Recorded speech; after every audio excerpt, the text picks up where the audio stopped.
চলো আজ আমি তোমাদেরকে হালিশহরের কিছু লোকাল সাইট সিন ভিজিট করে দেখাবো। তোমরা হয়তো অনেকেই জানো না, পর্যটনে হালিশহরে অনেক ধরনের দেখার জিনিস আছে। রানী রাসমণি ঘাট, জগন্নাথ মন্দির, বিপিন বিহারী গাঙ্গুলি পার্ক, রামপ্রসাদের ভিটে, খ্রিস্টান চার্চ, আরো অনেক কিছু। আজ একটু ফাঁকা সময় পেয়ে আমি গেছিলাম হালিশহরে ঘুরতে। প্রথমে আমি গেছিলাম রামপ্রসাদের ভিটে। এখানে এসে গাড়ি পার্ক করিয়ে ঢুকে পড়লাম মন্দিরের ভিতরে।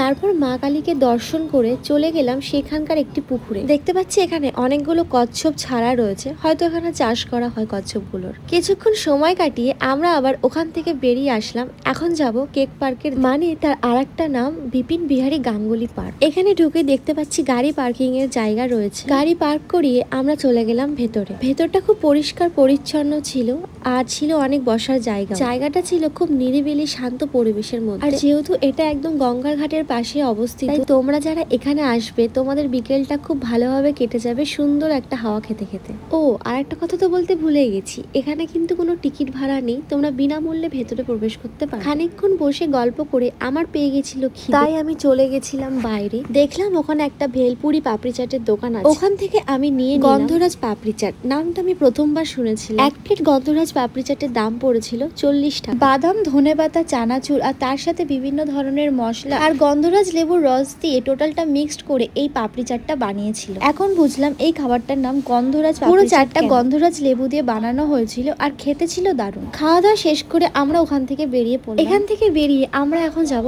আরো একটি জায়গা, আর আমি কোথায় গেছি সেটা তোমরা আমার নেক্সট ভিডিওতে দেখতে পারবে, কিন্তু তার জন্য চ্যানেলটিকে অবশ্যই সাবস্ক্রাইব করে রাখতে হবে আর আমার নেক্সট ভিডিওর জন্য ওয়েট করতে হবে।